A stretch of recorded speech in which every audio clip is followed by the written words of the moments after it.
First time I extend my warm wishes to all my beloved students. It is a great pleasure to get involved in such online class. I hope all students will get some new or unexpected learning experiences from such online classes. I am going to deliver a lecture on the topic Gandhi's strategies, Satyagraha. I think this topic, Satyagraha, will have a great relevance in this modern world, in considering many confrontations, many physical challenges, many world-like situation, terrorism, crime, criminal, etc. are occurring or happening in this world or in our state, in our countries. At first, I will explain the literal meaning of this Satyagraha. The word Satyagraha comes from the Sanskrit word. It is a compound word being formed by two separate words. Satya means truth. Agraha means firmness. That means the literal meaning of this word is nothing but holding on to the truth. It is the literal meaning or basic meaning or fundamental meaning of the word Satyagraha. Next, origin of the word Satyagraha. It was coined by Gandhiji himself while he was staying in South Africa and protesting against the racial discrimination being used by then white minority government of South Africa. But Gandhi found some differences between the passive resistance being practiced in Western countries and his non-violent resistance used against the recent discrimination. Passive resistance was characterized by hatred toward the opponent, and consequently it would manifest itself as violence. But in his non-violent resistance, it was characterized by love toward the opponent, and it was based on the truth. So he would like to distinguish his non-violent movement from the passive resistance. And he conducted a competition which offering nominated prize to Indian opinion. The reader who would make the best name to his non-violent movement. Mangalal Gandhi, niece of the Gandhiji, won the competition and get the prize with coining the best name Satyagraha. Satya means truth or good things or good deeds, and Agraha means firmness. Later on, Gandhiji changed the name to Satyagraha for convenient use or a clearer, meaningful use. It is the story of the origin of word Satyagraha. Next, I will explain about Gandhi's concept of Satyagraha. His concept of Satyagraha was constituted solely based on the concept of truth. Truth is the only reality in nature, and only truth can govern this universe. It is an absolute term, not a relative term. That means in this universe, many things are here, but only the real things or real existence is the truth. Only the truth is reality, and others are illusion or virtual existence. So Gandhi treated this truth as absolute term, not a relative term. What are the differences between an absolute term and an relative term? Absolute term means independent existence, not dependent upon anything, while determining its value or character or size or color or anything. Then means it has its own originality. On another side, relative terms means anything can be called relative thing or term when its value or character or size or shape is determined with comparison to another things. That means it is not an independent things or independent object. All things except truth are virtual existence. It can be destroyed or it can be changed in the course of time, but only the truth cannot change in the course of time. So truth is nothing but the God. God is nothing but the truth. According to Gandhi, the gods reside within our body. Within our body means within the body of all living beings. A soul. Soul means Atma. It implies that God is soul. Soul is God. Next, it implies again that soul is truth. Truth is soul. So these three different words, so these three different names comes from a single thing. That means they have different name but only a single thing. So our soul, only our life is existing only when there is our soul. That means where there is God, there is life. Where there is no God, there is no life. Next, I will explain the true knowledge. What is meant by true knowledge? Gandhi said that where there is truth, there is true knowledge. And when there is no truth, there is no true knowledge. What is meant by true knowledge? Each and every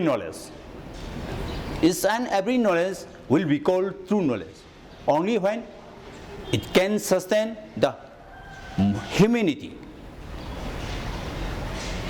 or it can sustain our truth, or it is related to the God. Beyond the truth, each and everything will be untrue or not true knowledge. For example, suppose any knowledge relating to nuclear weapon or missile is not a true knowledge. Why? This knowledge can destroy our humanity and this world.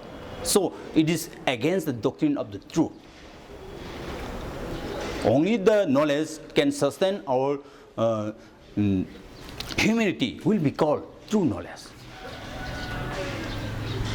Gandhi further explained that truth can never be God by our reason, our human reason. Why?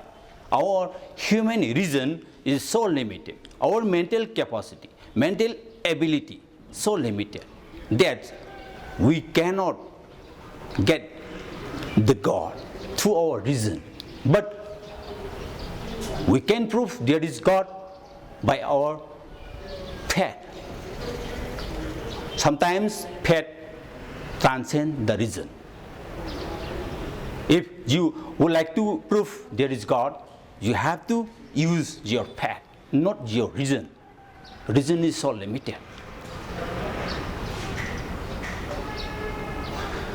Next, Gandhi explained further the Satyagraha. Satyagraha is nothing but holding on to truth. Satyagraha movement is proposed only for getting the truth, not for others. All the protester or striker or resistor are involved in Satyagraha to get the truth. So Satyagraha is nothing but to get the truth through our non-violence or love force or soul force. Sometimes Gandhi called Satyagraha as love force or soul force. Sometimes moral force or spiritual force.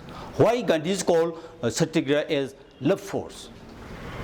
Because in Satyagraha movement, each and every Satyagrahi must use the love, sympathy toward their opponent instead of hatred or violent or physical forces. That means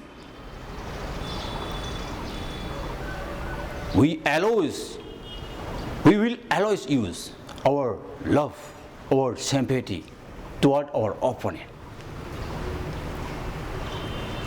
So, satyagraha, in short, satyagraha means vindication of the truth. That means justification of the truth.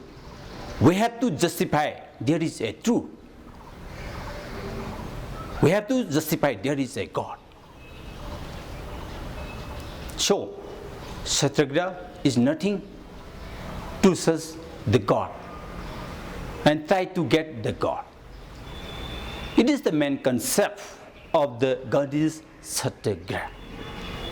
Differences between satyagraha and passive resistance. Number one, satyagraha, it is the weapon of strongest and bravest. Passive resistance, it is the weapon of weak. Number two, satyagraha, it has no room for hatred toward the opponent, but love and kindness toward the opponent with the infliction of suffering on oneself. In passive resistance, it is characterized by hatred toward opponent. Number three, it uses only non-violence at the risk of life. In passive resistance, it is not be mandatory to exclude violence. Number four, it is based on only truth. In passive resistance, it is based on expediencies. Number five, it is universal application. It can be used under every circumstances. In passive resistance, it cannot be used against one's kin and kith or nearest relatives. Main features of satyagraha. Number one, holding on to truth under any circumstances. Each and every satyagrahi must not give up truth under any circumstances. Any punishment or physical injury must be accepted cheerfully instead of giving up the truth. Number two, strong and brave fearlessness. Satyagraha is the weapon of strongest and bravest, not for weak and timid. Only strong and courageous one can do so. Number three, means and end. It is the most important part of the Gandhi's satyagraha. Means and ends are the two faces of a single coin. These means and ends can never be separated from each other. A single coil has two faces but cannot be separated from each other. That means good means produce good ends. Only good deed will bring good result. We can remind a nice quote from the Gita. To work who has the right, never to the fruit thereof. That means first you have to do your duty. You have to perform your duty. Then you will get your final result. Number four, non-violence. It is the only means to get truth. Non-violence can be meant in two senses. A negative sense. It means abstention from killing or avoiding injury or harm to individuals or and animals. It also means not to use ill language or speech. B. Positive sense. It means to love or doing good to the opponent. Number five, hatred of evil, not the evildoer. Is satyagrahi must hate the evil, not the evildoer, rather love him. In short, hate the sin, not the sinner. In doing so, evildoer can be made to refrain from evil in future. Rules to be followed by a satyagrahi. Number one, he or she must not possess any hatred within his or her heart against the opponent. Number two, the satyagrahi must understand the issue which launches the Satyagraha be true and substantial. Number 3, the Satyagrahi should be ready to accept all humiliation and sufferings and to sacrifice his life if occasion demands. Number 4, a Satyagrahi must not show his or her anger and must tolerate the anger of the opponent. Number 5, he or she should not have the mind of retaliation and should not submit out of fear of punishment. Number 6, he or she should voluntarily submit to an arrest if an order has been given by proper authority. Thank you.